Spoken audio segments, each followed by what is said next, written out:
vous propose de remonter 2000 ans dans le passé. Théophile a plus le moral. Il semble tellement loin ces jours où ses lèvres louaient Dieu en découvrant l'évangile, l'espérance qu'offre Jésus. Mais maintenant, elles expriment plus que des doutes, de la crainte. Son église, elle est si petite, elle est si faible. 3 ou 4 personnes, 3 ou 4 familles serrées dans une toute petite maison. Et puis on les trouve bizarres, on les regarde avec mépris. Au moins, on les laisse tranquilles, mais si la persécution vient, ils vont être impuissants. C'est vraiment ça le peuple de Dieu qui l'a rejoint ? Peut-être que c'est les Juifs qui ont raison en fait. Que Jésus c'est un imposteur, un gourou d'un mouvement hérétique et que lui, Théophile, le non-juif, il s'approprie des promesses qui ne sont pas pour lui en fait. Il aurait trop voulu voir de ses propres yeux tout ce qu'on raconte sur Jésus, comme ça il aurait pu leur répondre. Et si seulement le doute il venait que de l'extérieur. Mais depuis que cette famille de Jérusalem est arrivée dans leur communauté, c'est comme si elle s'était séparée en deux. Il a bien vu comme ils regardent ou gardent leur distance. Ils invitent que la famille de Matthias à manger, parce qu'ils sont juifs eux aussi. Alors, Théophile, il hésite de plus en plus à devenir ce qu'on appelle prosélyte juif, pour être pleinement accepté dans l'Église. Un petit coup de ciseau, quelques règles, et on ne remettra plus jamais en question son appartenance à l'Église. Mais franchement, il hésite. Ça le tracasse un peu. Alors, pour vérifier les enseignements qu'il a reçus sur Jésus, sur le mouvement chrétien, et puis sur sa place à lui dans tout ça, il a mandaté un certain Luc, qui connaissait l'apôtre Paul, pour qu'il mène des recherches. Depuis, il attend avec impatience de ces nouvelles. Ce petit récit fictif, qui j'avoue est plein de suppositions assez incertaines, donne vie à ce qui a sûrement motivé l'écriture de l'évangile de Luc ou du livre des Actes qu'on va lire encore ce matin. Dans le passage qu'on va aborder, Luc il va essayer de montrer à Théophile et à tous ceux qui doutent d'avoir accès à Dieu, va leur montrer que ce mouvement démarré par Jésus, il est aussi pour eux. Ils ont leur place dans son Église, dans son peuple. Et ce que vous devrez retenir, c'est que Dieu, en fait, il ne fait pas de favoritisme. Qu'importe ton origine, ta condition, ton passé, même tes actes passés, il a ouvert la porte en grand, et pour toujours, à tous ceux qui le cherchent et viennent à lui. Encore aujourd'hui, il y a des voix qui s'élèvent pour refuser à certains l'appartenance à l'Église, à telle ou telle personne, qui ajoute des conditions que Dieu n'a pas voulu, qui traite certains comme des chrétiens de second rang, ou alors qui préfèrent plus subtilement passer leur temps avec ceux qui leur ressemblent. Et parfois, ces voix, elles s'élèvent même en nous, en fait. Elles disent qu'on n'a pas notre place ici, qu'on est trop ceci ou pas assez comme cela. Mais l'histoire qu'on va lire, elle va faire taire toutes ces voix. Alors, ce que je vous propose, c'est d'ouvrir la Bible avec moi. Ça va être un petit peu différent d'habitude parce que notre texte est particulièrement long et un peu difficile à comprendre. Du coup, on va le lire en plusieurs fois. Okay ? Donc, gardez vos Bibles avec vous. Je vous propose d'ouvrir la Bible, Acte 10, verset 1, et on va lire déjà jusqu'au verset 8.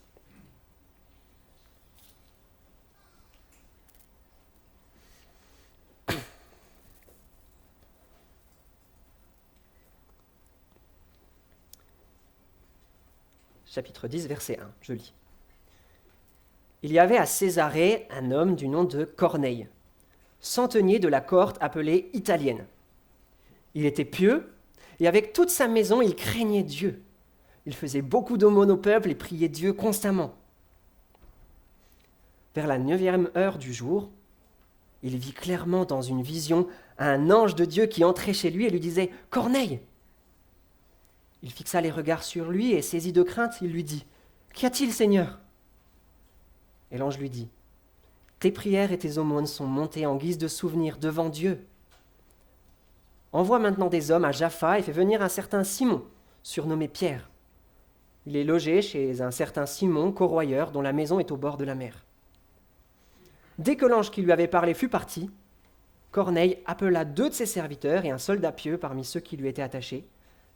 Et après leur avoir tout raconté, il les envoya à Jaffa. On s'arrête là pour le moment. Oui, il est vrai que Dieu, initialement, il s'est attaché aux Juifs, mais ce texte nous montre qu'il n'oublie pas aussi les autres peuples.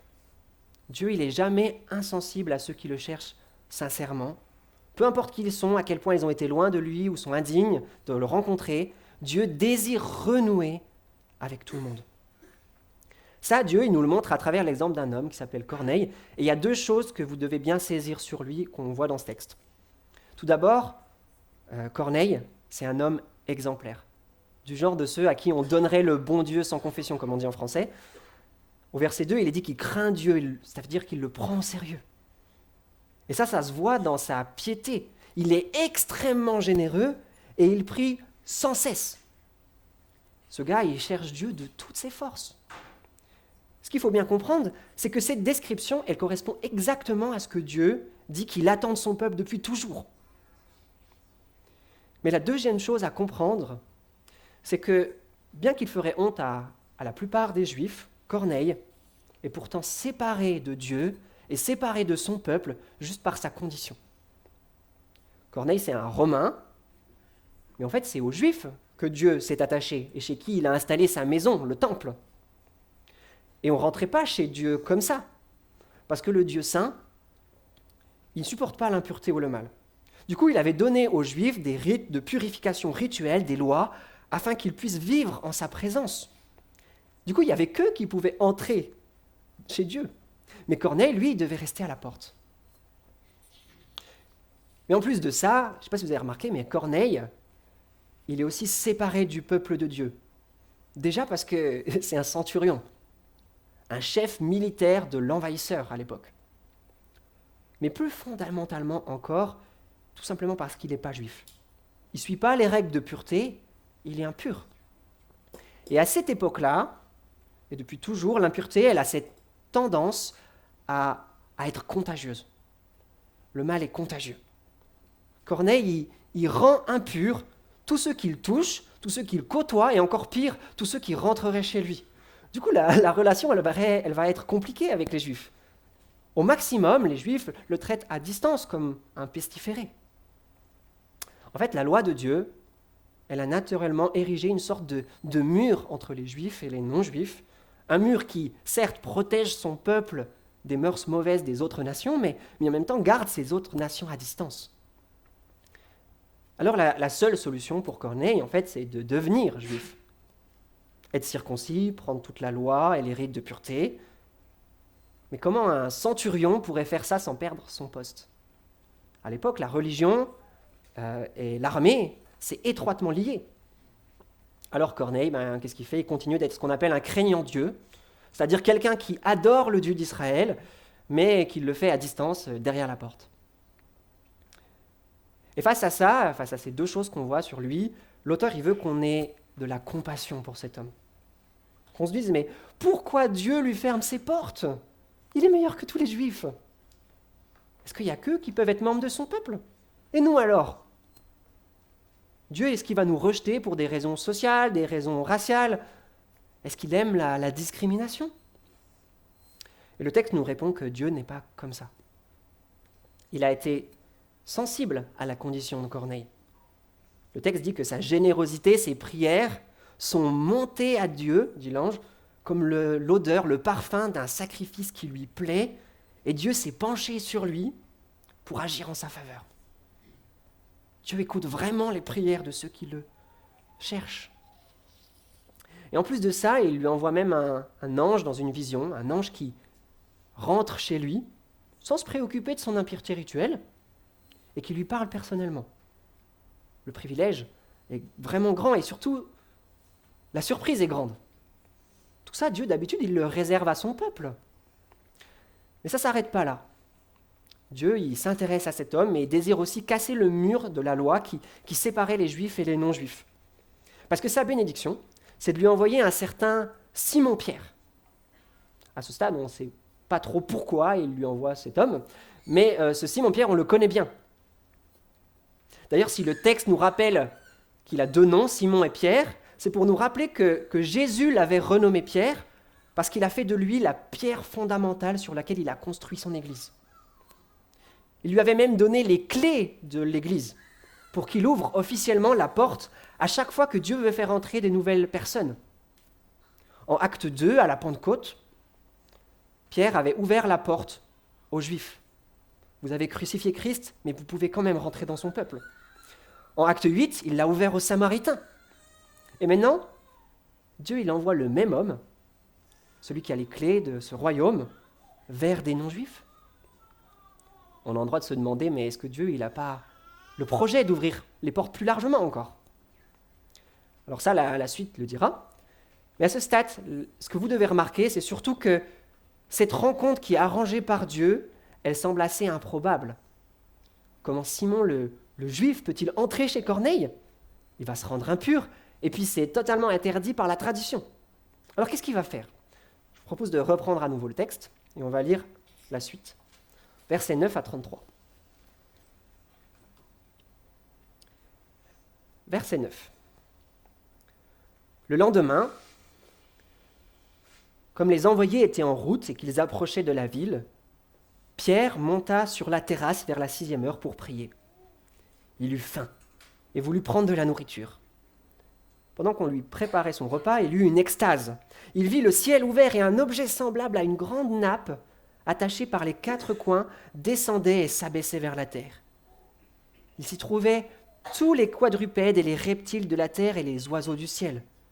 Une voix lui dit « Lève-toi, Pierre, tue et mange !»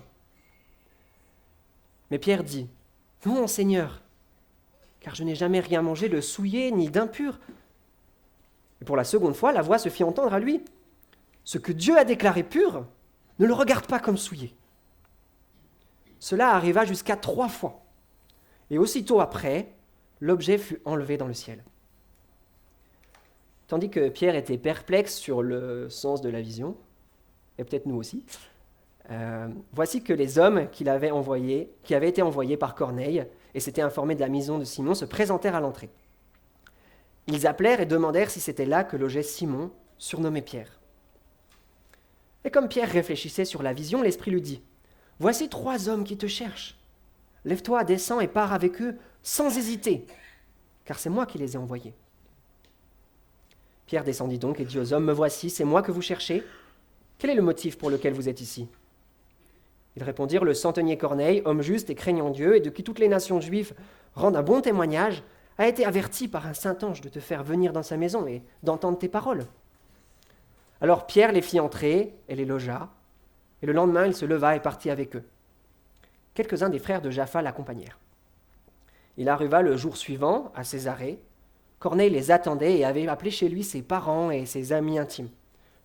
Lorsque Pierre entra, Corneille, qui était allé à sa rencontre, tomba à ses pieds et se prosterna.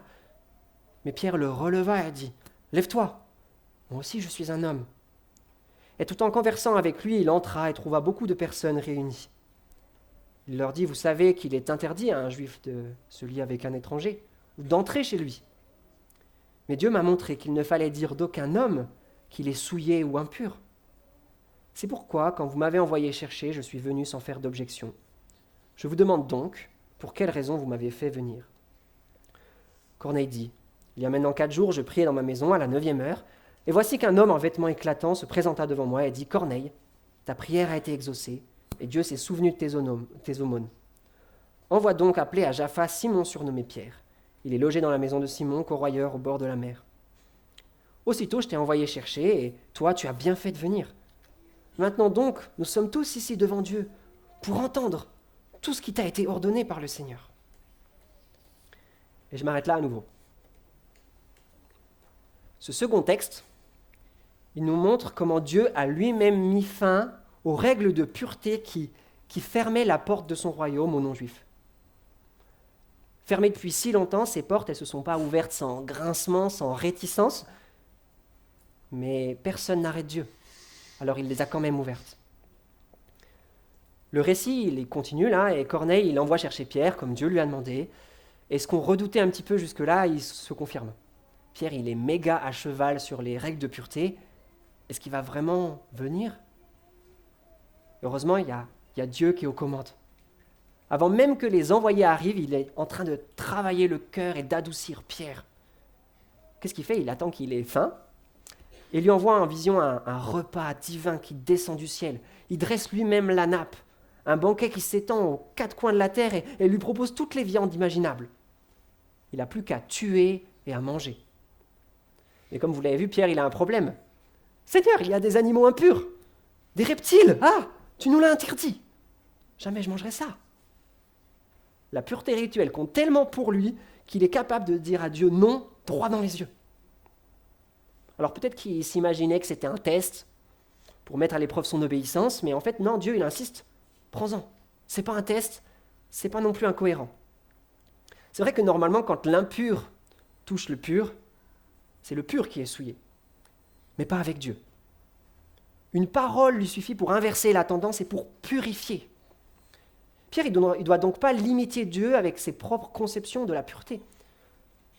En fait, et là je fais une parenthèse de ce que Pierre ne savait pas encore, mais c'est que ces règles de pureté rituelle, elles étaient temporaires. Elles avaient un rôle pédagogique qui a pris fin. Elles devaient révéler en fait ce qui est vraiment impur, qui sépare vraiment de Dieu. L'état de notre cœur qui produit le mal. Ça, Jésus le disait quand il était sur la terre. Il disait, mais ce n'est pas ce qu'on met dans la bouche qui rend impur. C'est ce qui sort de notre cœur et qui sort dans nos mots, toutes ces méchancetés. C'est de ça qu'on a besoin d'être purifié. Mais quand est arrivé le moment de l'histoire où l'Esprit de Dieu, l'Esprit Saint qui lave jusqu'à nos désirs, a commencé à être déversé, ça a rendu ces rituels pédagogiques inutiles. Pourquoi on rappellerait le besoin d'être purifié à ceux qui ont été lavés définitivement de toutes leurs fautes? Mais ça, Pierre, il ne le comprend pas encore. Et Dieu, il lui répète 3 fois son message, mais lui, il est complètement buté, bloqué mentalement.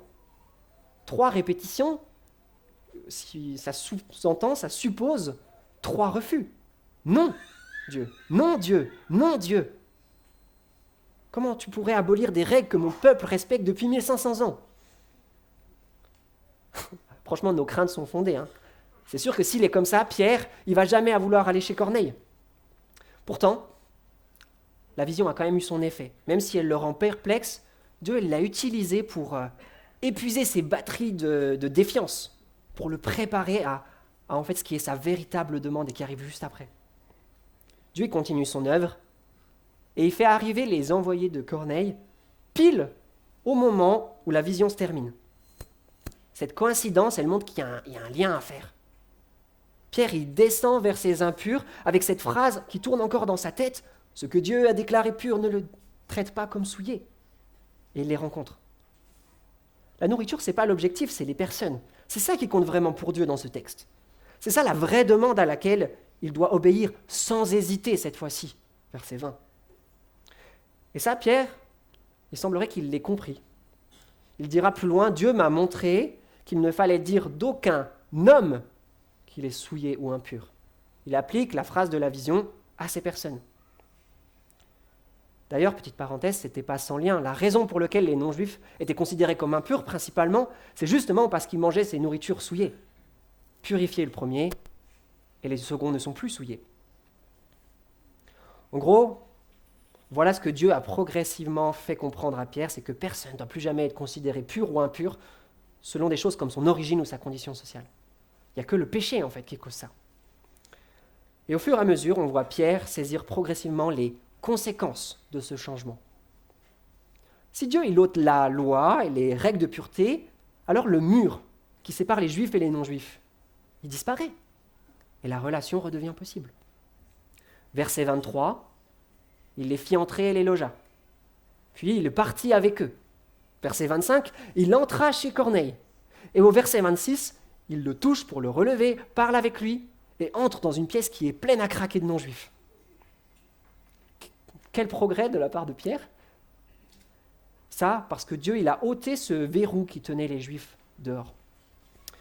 Mais Dieu il ne veut pas seulement rétablir le contact entre Juifs et non-Juifs. Les conséquences vont plus loin et ça, Pierre il semble avoir compris. Il demande, mais pourquoi vous m'avez fait venir, au verset 29. Corneille lui répond alors qu'il l'a fait venir pour entendre tout ce qui a été ordonné par le Seigneur. Pierre est envoyé pour annoncer un message. Je vous propose de l'écouter, on va le lire. Verset 34, vous pouvez reprendre vos Bibles.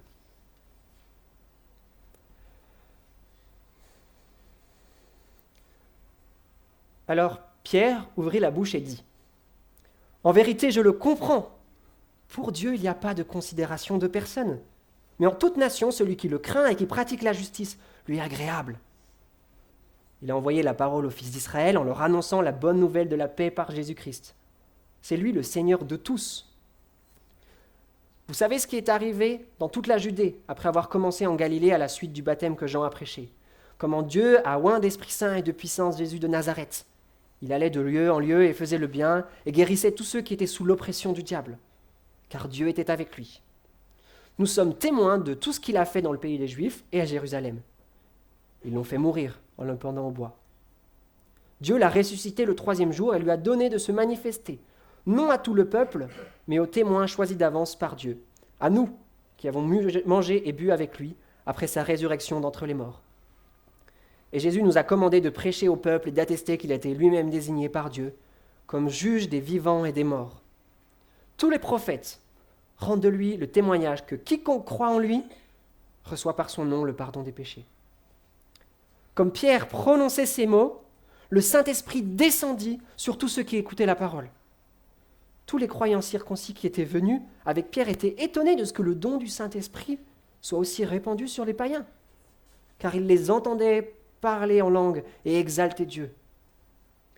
Alors Pierre reprit : « Peut-on refuser l'eau du baptême à ceux qui ont reçu le Saint-Esprit aussi bien que nous ?»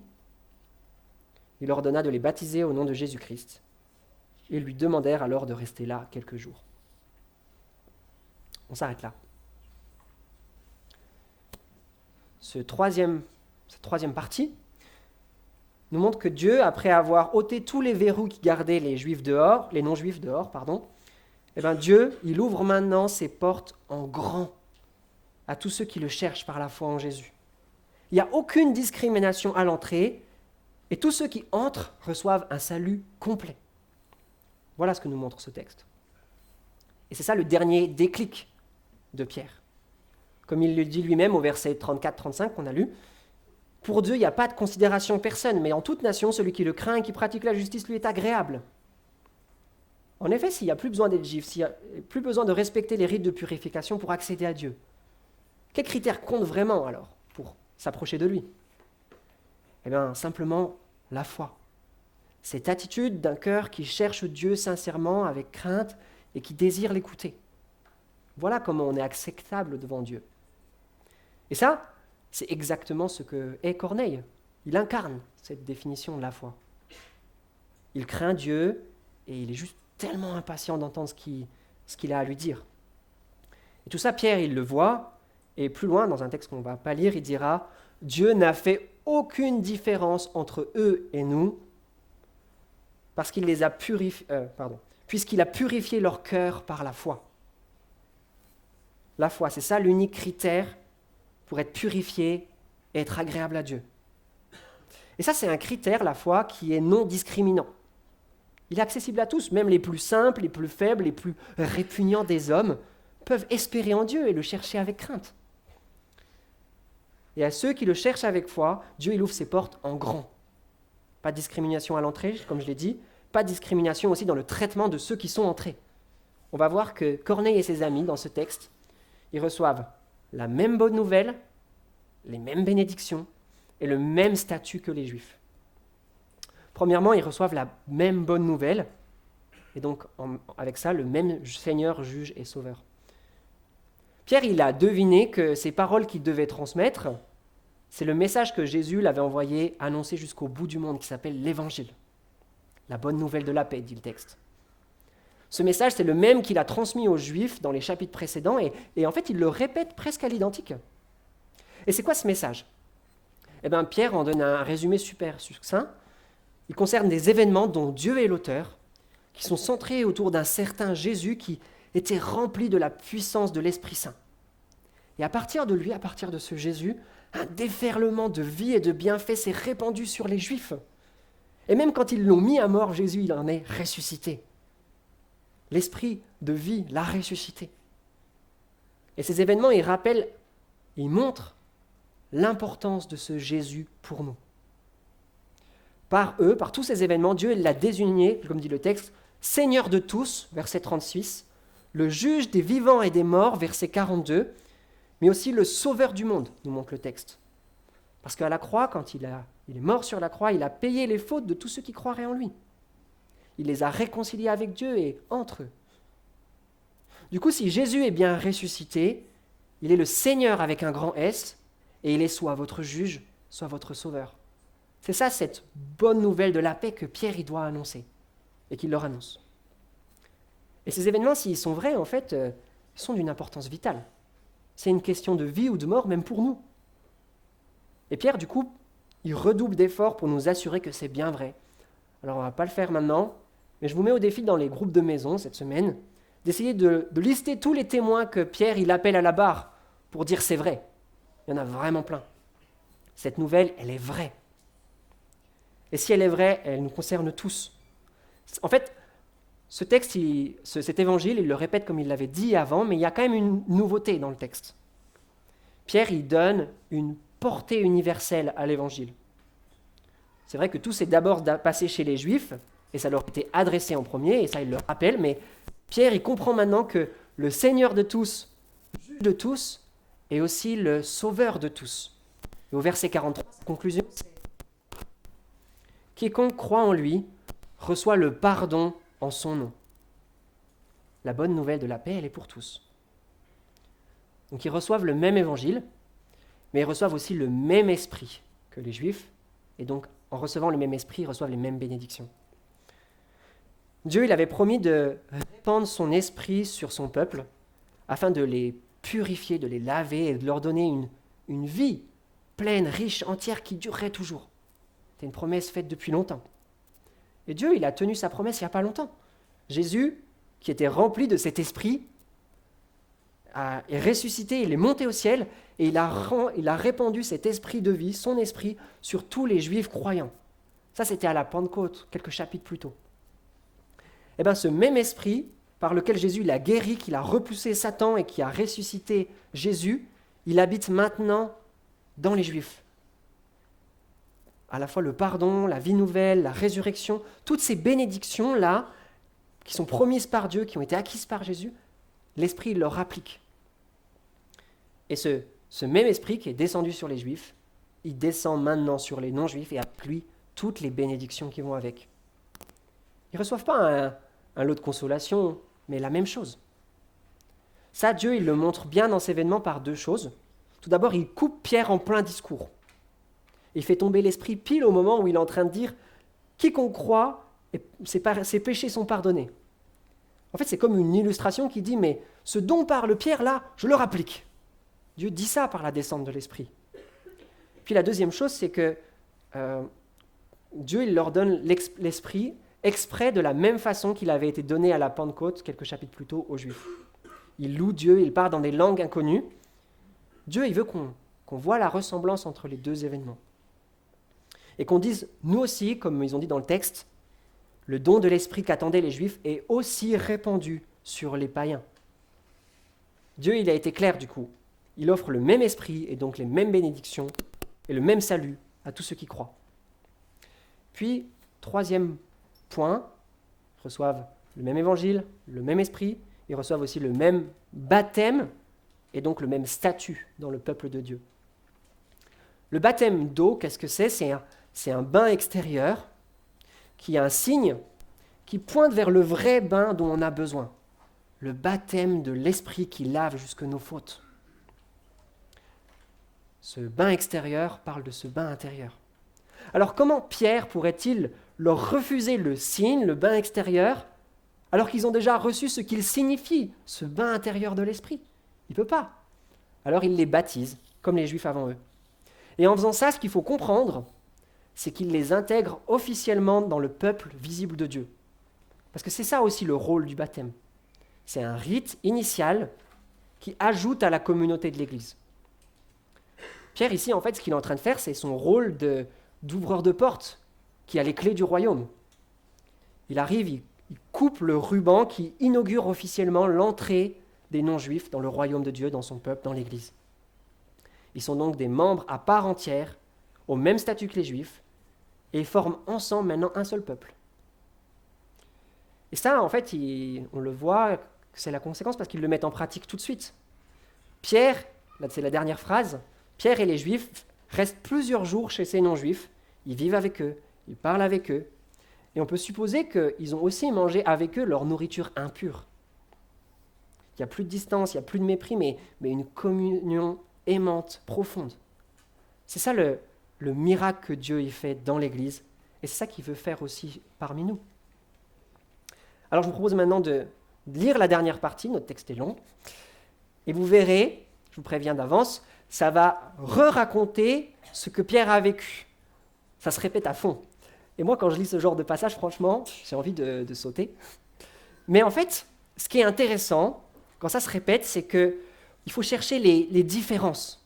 Et puis surtout là où est mis l'accent. Parce que si vous faites ça, vous découvrez ce qui compte vraiment pour l'auteur, ce qu'il voulait communiquer. Alors, pendant que je lis, n'hésitez pas à jouer au jeu des 7 différences avec ce qu'on a lu avant, et on en reparle, ok ?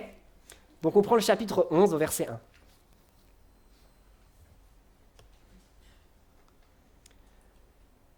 Les apôtres et les frères qui étaient dans la Judée apprirent que les païens avaient reçu aussi la parole de Dieu. Et lorsque Pierre fut monté à Jérusalem, ceux qui étaient circoncis le prirent à partie et dirent « Tu es entré chez les circoncis et tu as mangé avec eux ?» Alors Pierre se mit à leur faire un exposé suivi. Il dit « J'étais dans la ville de Jaffa et je priais, lorsqu'en extase j'eus une vision. Un objet semblable à une grande nappe attachée par les 4 coins descendit et s'abaissait du ciel et venait jusqu'à moi. En l'examinant avec attention, je vis les quadrupèdes de la terre, les bêtes sauvages, les reptiles, les oiseaux du ciel.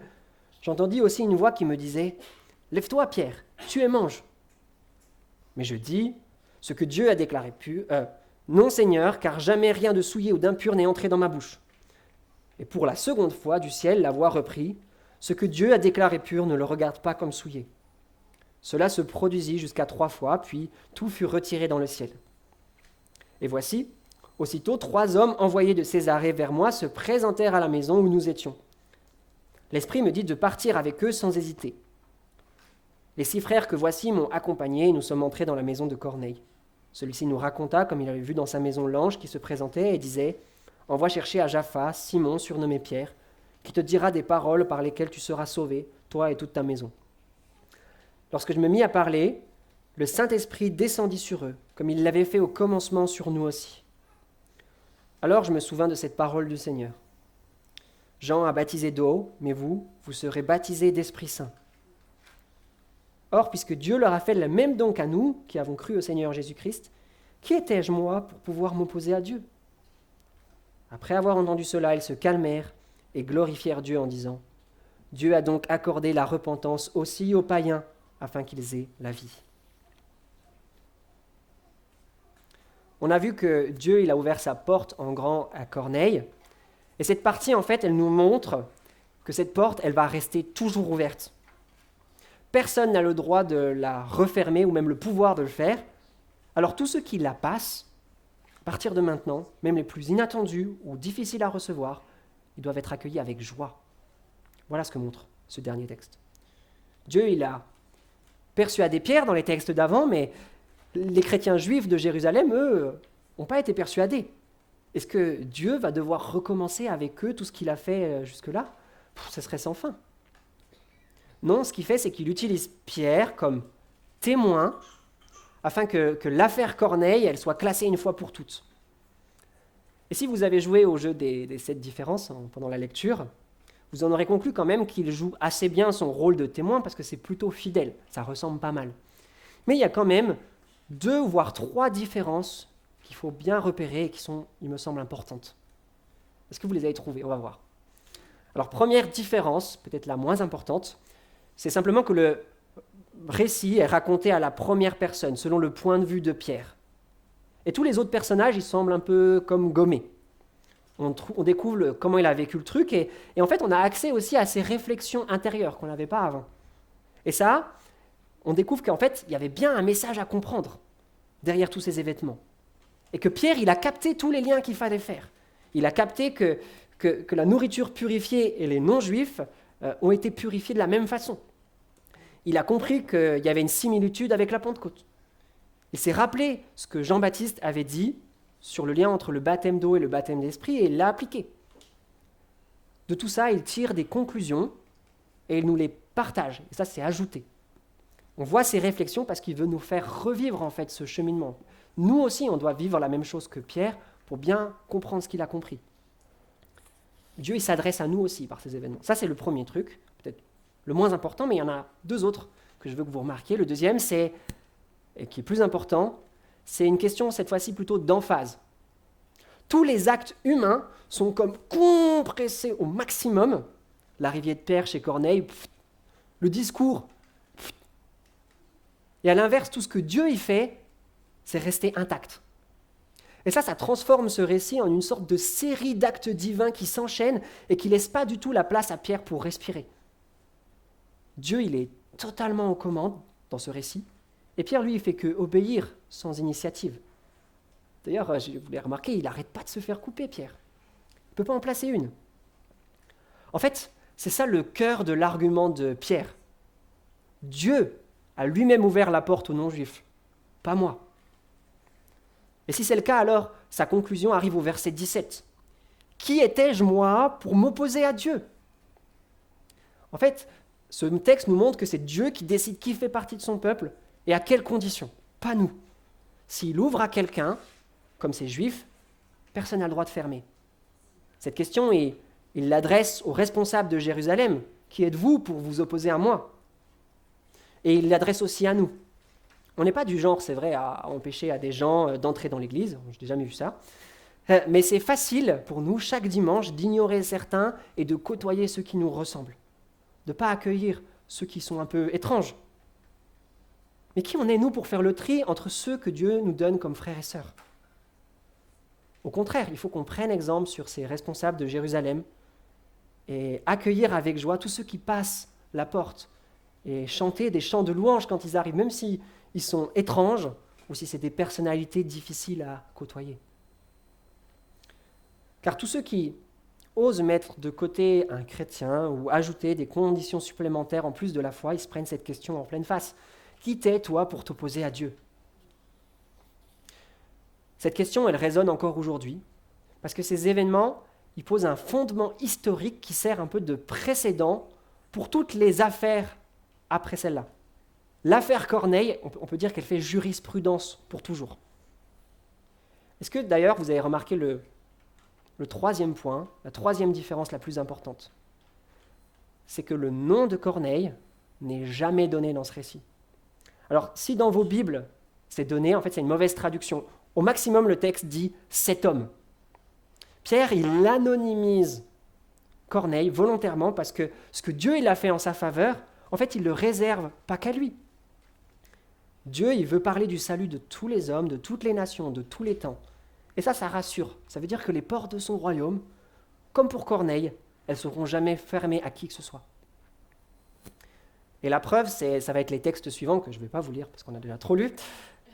C'est que dans les textes suivants, ces événements, ils vont ouvrir les valves à un déferlement de conversion de non-juifs, puis à une première communauté, et enfin aux missions d'évangélisation de Paul jusqu'au bout du monde. Et aujourd'hui, cet événement, il a tellement eu d'effet que la majorité des chrétiens, ce n'est pas des juifs. Et plus personne doute de leur place dans l'Église. Tout ça grâce à l'histoire de Corneille. C'est une évidence aujourd'hui, mais à l'époque, ça a été compliqué pour que ça rentre.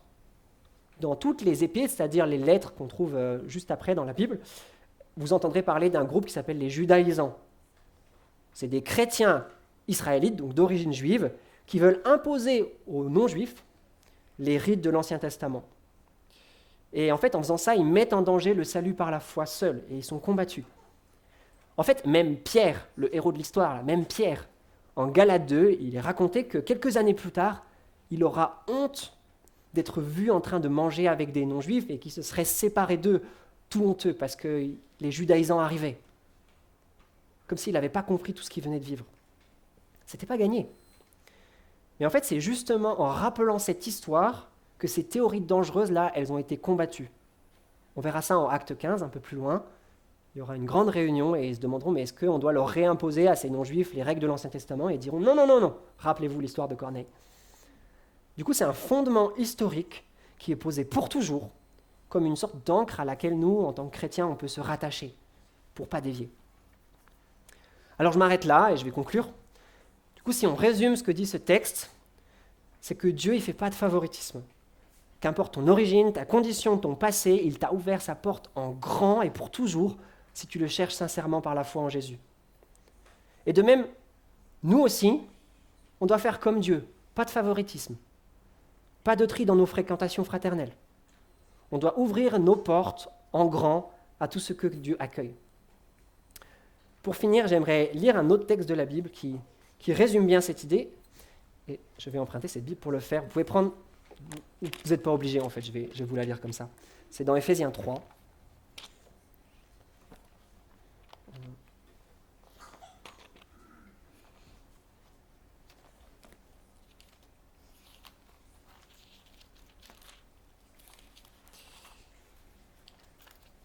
Hop.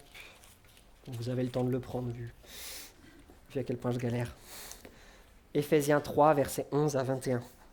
Je vous lis ça. Ça va bien résumer ce qu'on a vu.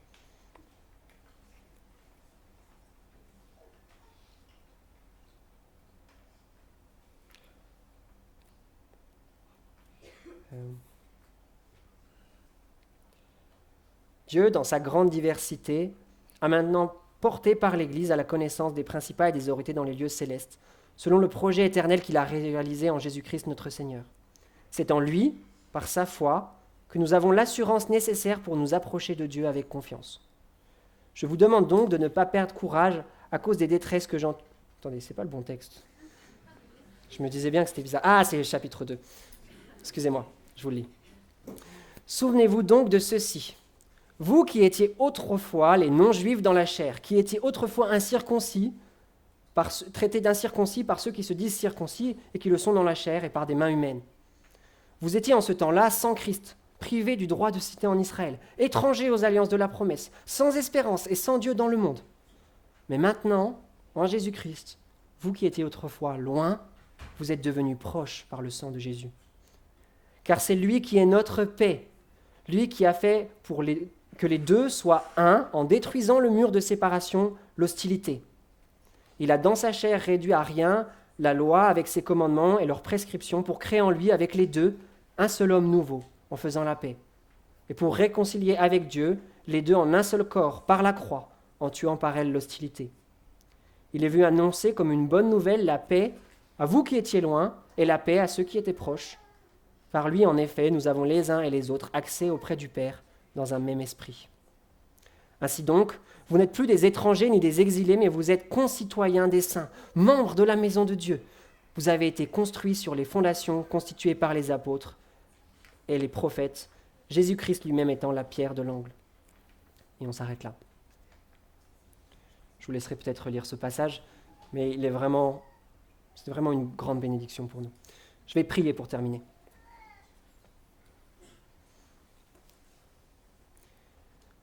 Seigneur, je te remercie de nous avoir ouvert tes portes. Tu aurais tout à fait pu accorder ta bénédiction qu'à certains, parce qu'on est une humanité rebelle, qui est impure à cause de son péché, mais tu as décidé de purifier absolument tous ceux qui te cherchent par ton esprit. Et on peut avoir accès à toi, et pas un petit accès, un accès où tu nous combles de tes bénédictions. Seigneur, garde-nous de reproduire des injustices et de ne pas prendre exemple sur ta bonté, sur le fait que tu ne fais pas de favoritisme. Au contraire, qu'on puisse accepter tous ceux qui viendront dans l'Église et qu'on puisse être dans ce lieu, un endroit où on vit dans la paix, dans l'harmonie, dans l'amour, avec tous. Amen.